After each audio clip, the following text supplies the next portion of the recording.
Bem, nós estamos aqui com o professor Clóvis Pereira da Fonseca, maracaense, historiador, professor, e ele vai falar um pouquinho para a gente a respeito da história de Maracás, mais especificamente o patrimônio histórico-cultural da nossa cidade, já que ele é um profundo conhecedor desse assunto.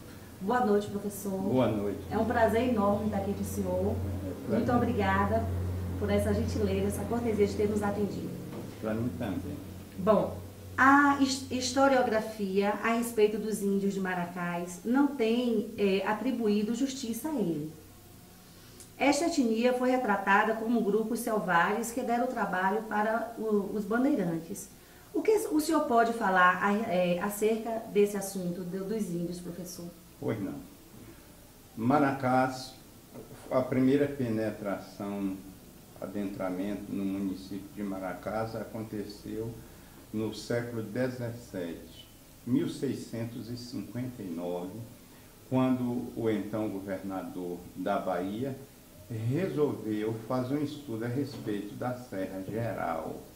E subindo o rio Paraguaçu, os bandeirantes portugueses, também com alguns descendentes do indígena que acompanhava a caravana, chegou mais ou menos na localidade de Tamburi, hoje o município de Marcionino Souza, e tomou essa direção sul, chegando aqui mais ou menos onde está edificada a cidade.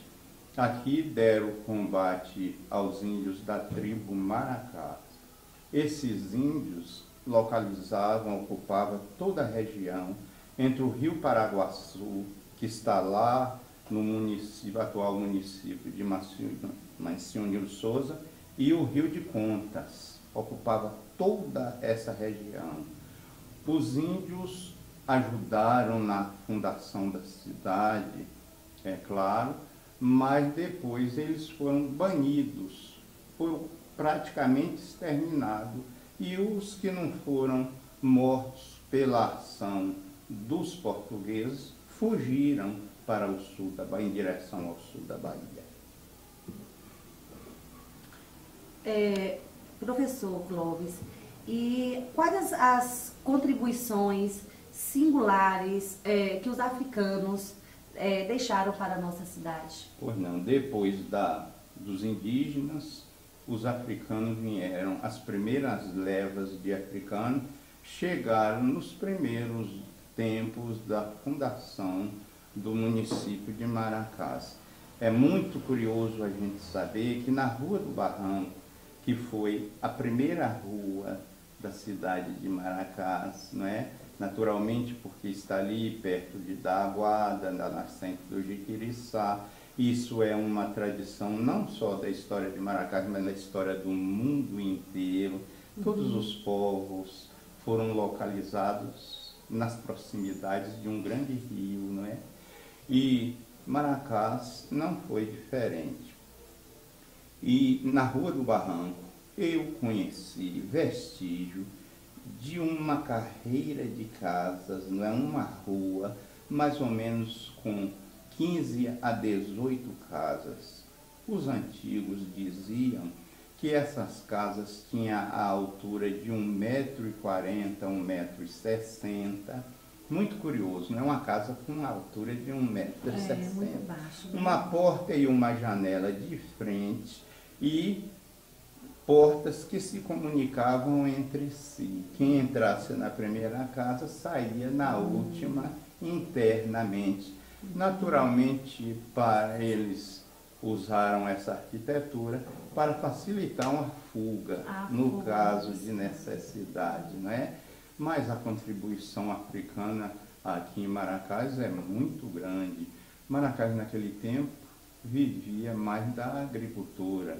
A economia estava baseada na agricultura e foram eles que plantaram as nossas roças de café, né, de cana,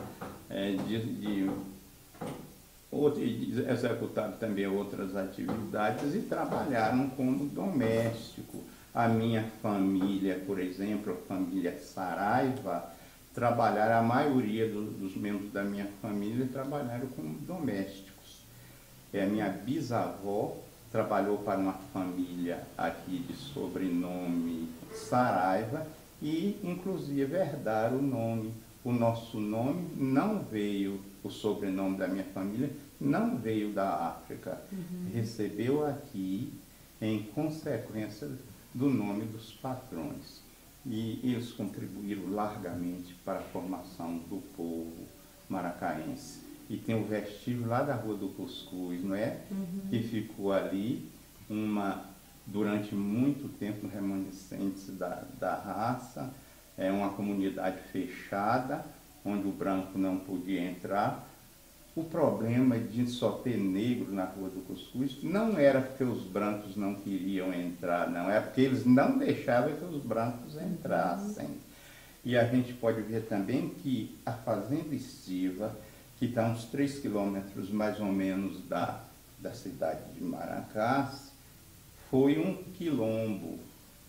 E tem várias características com que a gente pode citar: a mata alta, uma terra fértil, bem próximo da cidade, boa aguada também. E ainda a gente vê nos descendentes o jeito de falar, você sabe muito bem disso, aquela característica.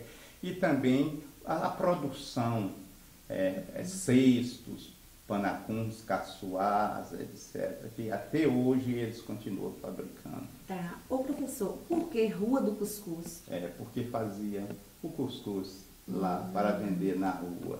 Seria o prato tradicional daquela época. Quase todas as casas faziam cuscuz para vender cá na Rua dos Brancos, como eles falavam, ou na praça. Quando eles queriam se referir ao resto da cidade, eles só falavam lá na Rua dos Brancos ou na praça. Todas as ruas eles incluíam com o nome de praça. Certo. Ô professor, as outras etnias europeias que se instalaram em Maracás, em algum momento, oprimiram os maracaenses? Oprimir propriamente, não. Mas eles tinham, assim, muita reserva, preconceito, né, contra os maracaenses.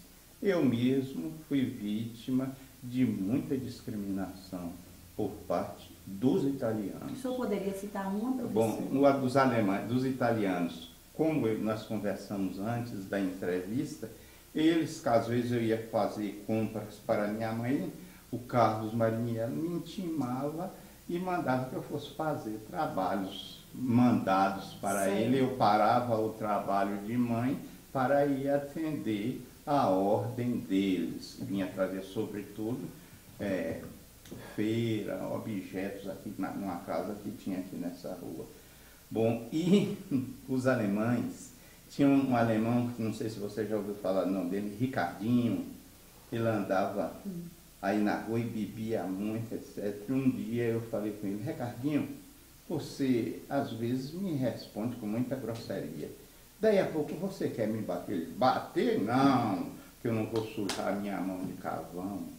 Não é? Ô professor, e os alemães, eles deixaram alguma construção aqui na cidade? Eles construíram algum monumento e que até hoje existe aqui? Os alemães. Os alemães? O centro de pastoral foi construído por seu Helmut Stelter. A igreja, por um grupo de alemães, inclusive Stelter, também 2 Stelter. Ele, Helmut, e o irmão dele. Ninha lhe falará a respeito deles dois, mas trabalharam na construção da igreja, do princípio ao fim. Vários alemães. E seu alemão João Bunges foi quem construiu a imagem, a estátua de Nossa Senhora das Graças, o altar-mor, aquele altar maior da igreja, as colunas e as arcadas. Foi também autor do índio, da estátua do índio, e de Santana, que está ali no fundo do sindicato. um trabalho muito bem feito, apesar do tempo, ela está ali exposta à erosão, né? Mas até hoje a gente ainda conserva a beleza de detalhes que ele construiu. E também ele trabalhou com pintura a óleo, tem muitos quadros, sendo que eu conheço um muito importante na casa de Lourdes Pereira. Se eu pudesse, aquele quadro seria meu. Bem, professor, nós queremos agradecer o senhor, mas o senhor gostaria de deixar alguma mensagem antes dos agradecimentos? O senhor gostaria de acrescentar alguma fala além desses questionamentos que a gente fez para o senhor? A história de Maracás é de uma exuberância espetacular, muito grande. E eu quero falar que você, hoje à tarde, se preocupou por causa do meu tempo para fazer essa entrevista. Eu tenho uma honra muito grande, uma alegria imensa de fazer esse trabalho, porque eu estou promovendo o nome da minha terra. Eu tenho um amor muito grande por Maracás e ficou bem demonstrado, bem claro no meu livro, Maracás, História, Mitos e Magia. A gente até gostaria que o senhor falasse um pouquinho a respeito, para quem não conhece o livro. Maracás, Mito e Magia é um livro que é romanceado, está dividido em 12 capítulos para facilitar o trabalho e contar a história de maneira bem característica. Está dividido pelos meses do ano, contando os acontecimentos no momento exato. No mês de janeiro, a gente fala sobre o Reisado, fala sobre a festa de Nossa Senhora das Graças, que naquele tempo era celebrada em 1º de janeiro, fala sobre a confecção, né, das montagens dos presépios, um espetáculo que começava com a busca de material para a confecção desses presépios e depois a arte em si, que era uma verdadeira obra de arte, os presépios. A gente ia visitar não só pela devoção ao nascimento do menino Jesus, mas também para admirar a obra de arte que foi usada para construir aquela lapinha, não é? E assim, sucessivamente, a gente, no mês de fevereiro, fala do carnaval, no mês de março, fala dos acontecimentos relativos a esse mês, e assim por diante. É uma maneira que eu achei de falar, exaltar o nome da minha terra. E tem também um cordel. Eu não sei se vocês têm conhecimento, nós somos autores de 32 cordéis. Dentre eles tem assim, porque foi quando Maracás completou 150 anos, eu me questionei, que presente eu vou dar à minha terra nesse aniversário? Disse, vou fazer um cordel. E coloquei assim, homenagem aos 150 anos, ao centenário de emancipação política de Maracás. E aí eu conto também bem resumido, mas toda a história de Maracás. Bem, nós queremos agradecer assim, de coração, professor, a sua boa vontade. A gente sabe que o senhor é um homem muito ocupado, tem muitos compromissos e se dispôs a ajudar a gente nesse trabalho, não é, com muita boa vontade, e a gente quer demais agradecer de coração e dizer para o senhor que o senhor é uma figura muito importante na nossa cidade. Uma pessoa muito querida. E a gente sente esse gostar de falar de Maracás nas suas palavras, no seu semblante. A gente percebe a emoção que o senhor sente na hora de falar a respeito de Maracás. E muito obrigado. E a gente queria lhe pedir para finalizar só com um pedacinho do cordel. Infelizmente eu não lembro. Sabe o que é? Eu tenho uma faculdade seguinte. Sei o cordel de vários autores, os meus eu não guardo. Veja bem, o que me deixou também assim muito lisonjeado foi a nossa amiga Patrícia, porque vocês, Ney, Sandra, Roberto, foram meus alunos, já me conhecem o meu jeito de ser, e ela e chegou dizendo que era minha admiradora diante dos meus trabalhos. Minha amiga, eu fico muito agradecida. E eu sou esse cara assim que você viu aqui na entrevista, simples, e quando precisar da gente, a gente está sempre à sua disposição. Então, muito obrigada, professor.